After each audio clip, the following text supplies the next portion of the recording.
Hi, I'm Bobby, and I sure am glad I was just hanging around the house. Today on Dusty Old Movies, we're turning the spotlight on that family of fright, the Munsters. My mom showed me the reruns of the Munsters when it was on Nick at Night, and I just loved it then, and I still love it now. And here is my list for the top 10 best episodes.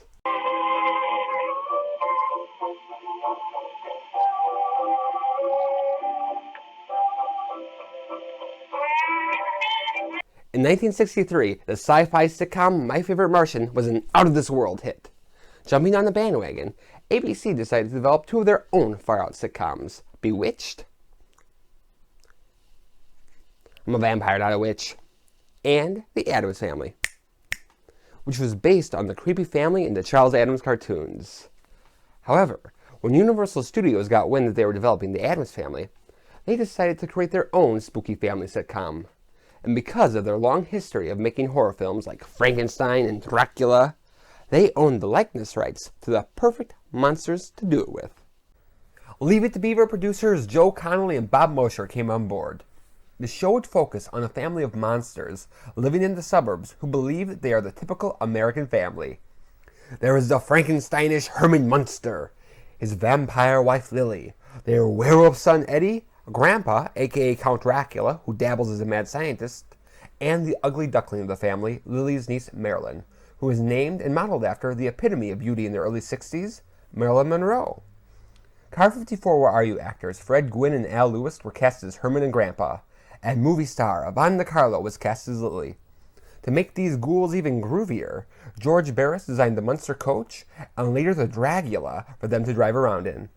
Premiering 1 week after The Addams Family, the series was a monster hit. There were Munster toys, model kits of the Munster coach, a Munsters rock and roll band, and Herman and Grandpa were even guests at the Macy's Thanksgiving Day Parade.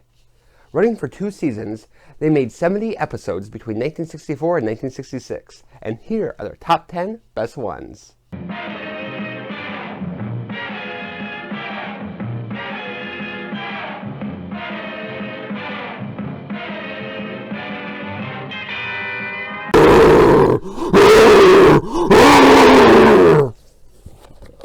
I'm getting ready for a Halloween party. I'm going as Whistler's mother. Which reminds me of our number 10 Munsters episode, Munster Masquerade. But Ugly Marilyn has been dating Tom Daly, and at Tom's insistence, the Dalys invite the Munsters to their masquerade party. For Marilyn's sake, the Munsters make a go of it, but both families find each other's strange ways off-putting. This is the first official episode of the Munsters, and while they're still figuring things out like the makeups and the characters, it serves as a great introduction to the series. The episode goes back and forth between the Munsters and the Dalys, so you can compare the two families. With the Munsters, they really emphasize the monster aspect. Herman is lumbering, Grandpa keeps trying to bite people, and Eddie even howls at the moon. So at first, the Munsters seem creepy, and the Dalys seem normal. But then we find out that Mrs. Daly is so concerned with how she looks, she doesn't even want to invite Grandpa to the party because he's so old. You've got to be kidding me. Mr. Daly spends the whole party flirting with this girl half his age. And Tom is a total wolf with Marilyn, and not the good kind. So on the surface, the Munsters seem weird, but underneath, the Dalys are the weird ones, and the Munsters are the normal, loving family. You remind me of one of my wives. I had 167, but they're all dead now. How you must miss them. Oh no, I visit them often. And now for our number 9 episode. Oh, hold on, I have a phone call. Hello? Yes, my spaceship is running, but I better go catch it before it runs away. I guess I should listen to my number 9 episode. If a Martian answers, hang up. Herman has bought a ham radio set and intercepts a signal from a kid's walkie-talkie. The kids are playing spacemen, but Herman believes they are really Martians from outer space. This is the only science fiction themed episode that they did, and they hit all the major points. Sci-fi was really big with kids, so you see some groovy space toys. Herman and Grandpa totally succumb to flying saucer hysteria and try to track down the Martians. And in a Twilight Zone-y twist, at the end, a real alien tries to contact Herman. The story that ties it together is really clever, and there are so many great lines and gags. One of my favorite moments is one of the kids' fathers talks to Herman on the walkie-talkie. Well, you can't break my arm off, Mr. Martian, because you don't know where I live. In that case, I'll just have to blow up planet Earth. Oh my goodness, Lily! Lily! Overall, you couldn't ask for a better science fiction Munsters episode, or a better number 9.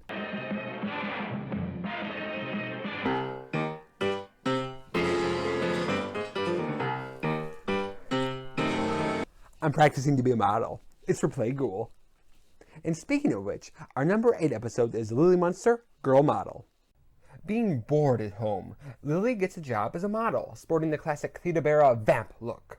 Herman becomes jealous, so Grandpa turns himself into a girl, and the two of them go to the fashion show to even the score. This is a boys versus girls episode, with Herman and Grandpa working against Lily and Marilyn, who's helping Lily. The biggest strength of the Munsters is the cast, and the big three, Fred Gwynn, Al Lewis, and Yvonne DiCarlo, have so much comedy to do here. Lily usually has to play straight man to Herman, but here she's on her own at the different jobs and is interacting with those normal people. So she gets to be the wacky one and really show off her comedy skills. On the boy front, there is the great comedy team of real-life buddies Fred Gwynn and Al Lewis. Like Abbott and Costello or Laurel and Hardy, they're opposites. Herman is this big childlike goof, and Grandpa is a streetwise vampire. And their scenes together are always a highlight. Here, Herman, to make Lily jealous, take this Frank Sinatra pill. Ring-a-ding-ding. What's the matter, Grandpa? Don't I grab ya?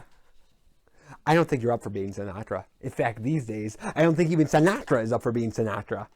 The gender-bending aspect is fun, too. And what they do is they have real-life females, how'd they get those, physically playing the parts on camera, and then the male actors dub over their voices, which is a great gag, especially with Grandpa's Brooklyn accent. And it is a perfect twist for the traditional boys versus girls story. Watch it, bub. Haven't you ever seen a girl before? And now for our number 7 episode. But first, let me show you my new ring. What's going on here? What's wrong with my camera? What's wrong with my microphone? Our number 7 episode is the Fugosi Emerald, and I am never buying Crackerjack again! Eddie gives Marilyn an emerald ring for her birthday, but Grandpa identifies it as the Fugosi Emerald, which brings bad luck to anyone who wears it. To prove it's all a bunch of hooey, Herman puts it on, gets it stuck on his finger, and bad luck ensues, and only the last living Fugosi can remove the curse. This episode uses the traditional sitcom gag of a ring getting stuck on a finger, but with the spooky Munsters twist of the ring having a curse on it. It allows for tons of physical comedy, with the ring causing havoc with Lily and especially Herman. And it allows us to meet some crazy Transylvanian characters, who are always a delight. First we meet a Transylvanian operator, whose mother was bit by Grandpa, and then we meet Henry J. Fugosi of Fugosi Motors, who's played by Fred and Al's old Car 54 Where Are You co-star, Paul Reed. At first he seems like this normal businessman, but then Grandpa shows him the ring, and he turns into this kook with a lab behind a secret door in his office. As chairman of Amalgamated Motors, I put my curses on rival automobiles. I put the whammy on their gas gauges so the owners think they're getting poor mileage. I jam their radios with my commercials. It all goes under what I like to call creative management. This is also a great Grandpa episode. In real life, Al Lewis was a storyteller. His stories might not always be true, but there was always a magic to the way he told them. And that shines through his Grandpa when he's talking about the Fugosi curse and warning his family about it. He makes you believe the magic of it, and that is part of the magic of the episode. I'm Count Bobula, but you can call me Thirsty. And now for our number 6 episode, Eddie's nickname. Eddie comes home from school upset because his classmates have been calling him Shorty. To fix things, Grandpa makes him a magic milkshake to help him grow, but instead of inches, Eddie grows a beard. Gee whiz, this is the most Leave It to Beaver-ish story of the series, and Joe Connolly and Bob Mosher, being the old producers of Leave It to Beaver, knew how to tell it. Butch Patrick as Eddie Munster is like a regular little boy. Almost. And the first 10 minutes of the story could have it happen to any kid. It's so relatable. But then it takes that wonderful Munster switch when Grandpa gives him the potion and he grows a beard, and all of the humor that comes with it. The thing that I really love about this episode is Fred Gwynn as Herman Munster. He's such a goof, but he's also a real loving father. It's touching when Herman and Eddie are laughing together in Eddie's room, and when Herman gives his final speech at the end. Son, it doesn't matter what you look like. You could be tall or short, or fat or thin, or ugly, or handsome like your father. or black, yellow, or white. What does matter is the size of your heart and the strength of your character. It has all the warmth, intelligence, and sincerity of one of War Cleaver's speeches on Leave It to Beaver, but with the added touch of humor. And it shows that Herman is funny, relatable, and a TV father to look up to. Peace, love, plasma. And number 5 is Far Out Munsters. The Munsters have rented out their house for the weekend, but unbeknownst to them, it's to the rock and roll band the Sandals. After the Munsters try out a hotel, they come back to their home, where the Sandals are throwing a party. This is the most sexiest of all the Munsters episodes. It has beatniks, hippies, and the real-life rock and roll band the Sandals. In the 60s, the Beatles were all the rage, and the Sandals are presented as a very Beatles-like band. They look like them, they sing the Beatles-inspired song, Come On and Ringo, and the real Beatles song, I Want to Hold Your Hand. When I was 7, I actually thought they were the Beatles. There is some comedy when the Munsters are at the hotel, but the highlight of this episode are when they come to the party. It's filled with beatniks and hippies and all these weird-looking people, so the Munsters fit right in. The hippies like the Munsters because they're so far out, and the Munsters like them too, and they even cheer Herman on to an on-the-spot poetry jam. Fuzzy Wuzzy was a bear, Fuzzy Wuzzy had no hair. Scuba-doo, scuba-die, that chicken's not too young to fry. Life is real, life is earnest. If you're cold, turn up the furnace. You also get a sense of Yvonne DiCarlo, the beautiful and talented movie star and singer. When, at Herman's request, she masterfully sings He's Gone Away. It gives the episode a touch of class, and you get to see the other side of Lily Munster. Oddly enough, Fred Gwynne and Al Lewis were actually mad when Yvonne DiCarlo was cast because they didn't think a movie star could do that type of comedy. But after they saw how good she was, they quickly forgot about it. I'm all ready for tonight. I sharpened my fangs. I got a manicure. I bushied my eyebrows. How do I look? Perfect. And speaking of being beautiful, our number 4 episode is Another Pretty Face. Herman sneaks down to the dungeon, where Grandpa is working on an invention for world peace. But when goofing around, he's struck by lightning and is disfigured to look like this! And Herman and his family have to adjust to his new ghastly appearance. All the actors are great on the Munsters, but the center is Fred Gwynne as Herman, and he plays 3 different versions of him here. Now, the makeup for Herman took 3 hours. The outfit weighed 45 to 50 pounds, which under the hot studio lights, he would sweat nonstop. So he loved doing this episode. He starts off as a regular Herman, and then he becomes disfigured, and it's the real Fred Gwynne without makeup. Before Google, this was like really cool. And he is so funny at being shocked and embarrassed by his new appearance, and at being upset with his family for being equally shocked. Hey Grandpa, do you want to play catch with me? How come you didn't ask me, your own father, to play catch with you? I didn't want you to mess up your new clothes, or your new face. I see. How considerate. How coldly considerate. The acting on the show is always cartoony, so it's neat to see Fred Gwynne do that style, but as a regular-looking person. Then after Grandpa tries to fix him, you get to see Fred Gwynne as the lady version of Herman Munster. Just the way I like 'em, big and sassy! The other thing I love about this episode is how awesome the dungeon looks. Al Lewis is the perfect mad scientist, and here they give the dungeon real shadowy lighting, and a lot of the mad scientist equipment, which you can kind of see here, was actually from the 1931 Frankenstein film. And they even got the original equipment designer, Kenneth Strickfaden, to come out of retirement to do the lightning effects for this episode. And because this stuff was originally designed to be spooky, it gives that dungeon a genuinely spooky and authentic Frankenstein atmosphere, which helps sell the believability of the situation. We're getting pretty high on this countdown, but I hope you're hungry for number 3, Low-Cal Munster. Herman is determined to go to his army reunion in his old uniform, but he's got a little pleasantly plump. Lily, who doesn't want him to go, will only let him if he can fit into his old uniform, so Herman goes on a crash diet. However, the day before the reunion is Thanksgiving. The episode opens in the dungeon, with Herman lying on a slab all strapped in. Then he breaks out and is grunting, growling, and breaking things as he leaves the house. Then he breaks into another family's home, and then you hear his voiceover and it goes to flashback. Aside from a couple of gags, This opening could be a scene from a spooky Frankenstein movie. It is the only episode that ever opened this way, and it really grabs your attention and sets a great tone. I also love the plot here.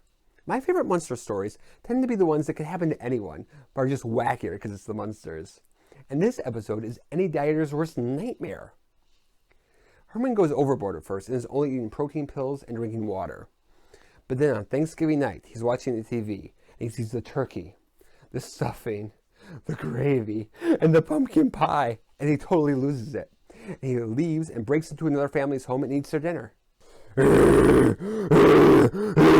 Turkey! Oh, delicious! You make your stuffing yourself? Will you get my wife the recipe? Oh, you pass the cranberry sauce? I don't know what's Thanksgiving without cranberry sauce. We pass the cranberry sauce? Pass the cranberry sauce! Pass the cranberry sauce! Pass the cranberry sauce! It's so ridiculous, but so relatable, because who hasn't cheated on a diet? And that's what makes it so funny. The other great thing in this episode is guest star Paul Lynde as Dr. Dudley. Dr. Dudley is a nearsighted doctor whom Herman goes to see about his diet. And Paul Lynde is so funny in this role with that great voice of his. Come this way, Mr. Munster. And he has great chemistry with Fred Gwynn. This is the only holiday-themed episode that they did, but they did it perfectly. And it is my favorite Thanksgiving episode of any series. And now for our number 2, which features TV's cool ghoul, Zombo! Eddie and his friends have been watching Zombo, the host of a new horror TV show, and Eddie sees Zombo as his new hero. Eddie wins the I Like Zombo contest and is going to appear on a show, but Herman becomes jealous of Zombo. I always love it when the Munsters bring in a real element of horror, and starting in the 1950s, there's been a long-standing tradition of TV horror hosts. In the 1950s, there was the sexy vampira and the creepy Zachary. And to this day in Chicago, we still have the very funny Spenguli. And the Munsters version of this is Zombo, played to campy perfection by Louis Nye. Nah, I am Zombo, and today we have a new sponsor, Crumble Creature Crackers. All you do is take it out of the box like this. Then you destroy it in the bowl. Then you add milk and drown it. Make snack time fun time. Between Zombo hamming it up and Herman being jealous of him for being Eddie's hero now, this episode is a laugh fest. But it also has a lot of heart, because it deals with being disillusioned by your hero. Eddie looks up to Zombo, the way other kids look up to Batman, Santa Claus, or Count Dracula. What, I can't help if my heroes were cooler than yours. But then when Eddie goes to the set, he sees that Zombo is just an actor in makeup, and that his house is really just a set. At first he doesn't believe it, but then he gets so angry, he wrecks the show and exposes Zombo as an actor on live TV. And Lily, Zombo himself, and Herman have to explain to him that it's just an actor's job to pretend. Eddie, don't grow up to be another Zombo. Grow up to be a nice, normal human being, like your father.